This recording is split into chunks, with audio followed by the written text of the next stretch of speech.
هي نظرية يا شباب ان انا اكل الحمام والم الكلفة من قدامه بعد ساعة ولا ساعتين. هل النظرية دي ناجحة ولا فاشلة؟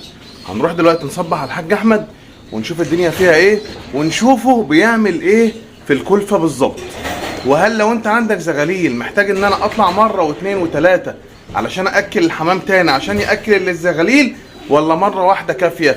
وايه انجح طريقة يا وليد انت شخصيا جربتها في سلكتك ونجحت معاك؟ شوف يا شباب، يعني اللهم بارك، احنا بنضرب بقالنا فترة طويلة جدا تتعدى ال 30 سنة، تمام؟ فيعني اللي هو اللي انت حلمت بيه اصلا احنا عملناه، احنا حققناه على ارض الواقع، تمام؟ مرتين، لا 3 مرات، لا مرة الصبح ومرة بالليل، لا بالليل علشان الحر، كل الكلام ده احنا جربناه. تعال اول كده نصبح على الحاج احمد كده. صباح الفل يا حاج احمد، اخبارك ايه يا جميل؟ ازيك وازاي مزاجك؟ شوفوا يا شباب، انا بكلمكم دلوقتي واحنا تقريبا الساعه 11 ونص. الحمام ده كلف الساعه كام يا احمد؟ الحمام ده كلف الساعه 9، يعني المفروض ان الحمام ده كمان احنا اتاخرنا على لم الكلفه معاه. طيب لحد مسق وخلص اللي وراه ومش عارف ايه وبدا يلم الكلفه من قدام الحمام. طيب تعال نركز على حاجه مهمه جدا. هل الحمام صحته تبقى تعبانه يا وليد؟ طب هل انت بتعمل كده عشان انت بخيل شويه فبتاكل الحمام مره واحده، ولا هو ده الصح بتاعك؟ عشان احمد بيضحك عليا، انا يعني بحاول احط نفسي مكانك علشان ارد لك على كل الاسئله في موضوع لم الكلفه او تقشيط الكلفه من قدام الحمام. طب انت يا وليد بص، انت بتلم الكلفه ولميت يعني في المكلف كتير. شوفوا يا شباب، اول حاجه لميت كتير ديت احنا عندنا مبدا ماشيين عليه، اللي كل واللي ما كلش ما كلش. تاني، اللي كل واللي ما كلش ايه؟ ما كلش. طب اللي ما كلش يا وليد انت كده حرام عليك، انت هتظلمه. اللي ما كلش ده اول فرد بكره هيجري على ايه؟ على الكلفه. اللي ما كلش النهارده اول فرد بكره يمشي على الكلفه. انا بكلمك على طبيعه فرد حمام احنا عشناه وعاشرناه واندمجنا معاه جامد. طيب تعالى بقى الموضوع، يبقى انا مبدئيا القاعده الاساسيه عندي في السلكه بتاعتي او في المكان اللي بربي فيه حمام ان الحمام بياكل مره واحده بس في اليوم. طيب يا وليد والله اصل انا ظروفي ما تسمحش ان انا اكل الصبح بدري، انا بمشي الساعه 7 وماله، ثبت الميعاد في الساعه 2 الساعه 3 الساعه 4 بس رجاء بالله عليك. مع اننا بصوا يا شباب، يعني انا مشغل لمبه واثنين وثلاثه، رجاء ما تاكلش الحمام بالليل. الحمام بالليل ده وقت نوم، الحمام بينام بالظبط زي البني ادمين. بتاع السبله جاي النهارده احمد؟ طيب الحمام بينام بالليل زي البني ادمين، يبقى الحمام محتاج مني ايه؟ ان انا اكله طول فتره النهار. طيب هسالك سؤال، عمرك شفت عم احمد فرد حمام طاير بالليل رايح يدور على الاكل؟ عمرك شفت بالليل فرد حمام في السماء طاير؟ طيب المفروض يا باشا الحمام ده يا باشا المفروض كمان ياكل الساعه 9 كل الساعه 7 بدري. كل ما بدرت له، لان هو صاحي من امتى؟ هو صاحي من بعد الفجر يا عم احمد، اول النهار ما شقشق. الحمد لله. انت بقى قلبت القاعده بتاعته، تقول لي ده انا باكله بالليل. ده في ناس بتقول لي انا باكل الساعه 12 بالليل وترجع تتصل بيا.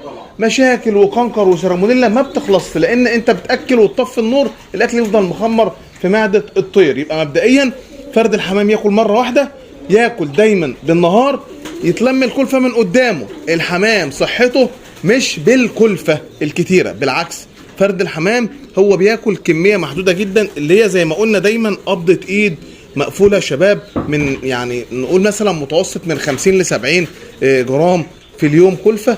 ده تكفي فرد الحمام ويبقى تمام التمام وزي الفل. استاذنك كده احمد، رايح فين؟ نازل وجاي تاني؟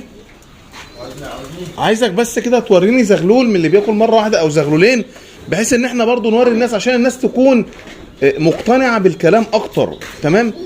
شوفوا يا شباب، فرد الحمام انا عايزه يفضل يزن على الاهالي من الصبح لحد المغرب. ده زغلول، اللهم بارك. ده ايه؟ لسه ده نش، حمام نش. ده حمام نش مركب خضره على قش بندق، خضره صيحه كده على قش بندق، وطلعين الاخضر اهو عشان الناس اللي بتقول لك طلعين الاخضر اهو. ما شاء الله، اللهم بارك. ما عندوش خضر نش، تمام.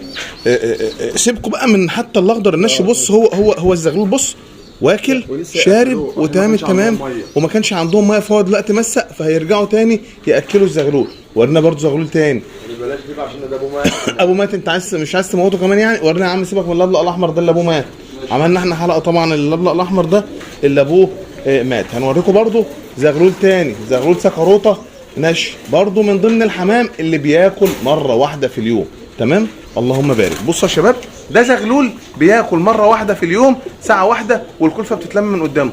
الله ما شاء الله، ده صحته كويس يا بيه. ما انا قلت لك، انا بكلمك تجربه عملي قدامك. ده حمام بقى، بص يا باشا بقى، دي اللي بيتقال عليه يعني في الناس دي جريت.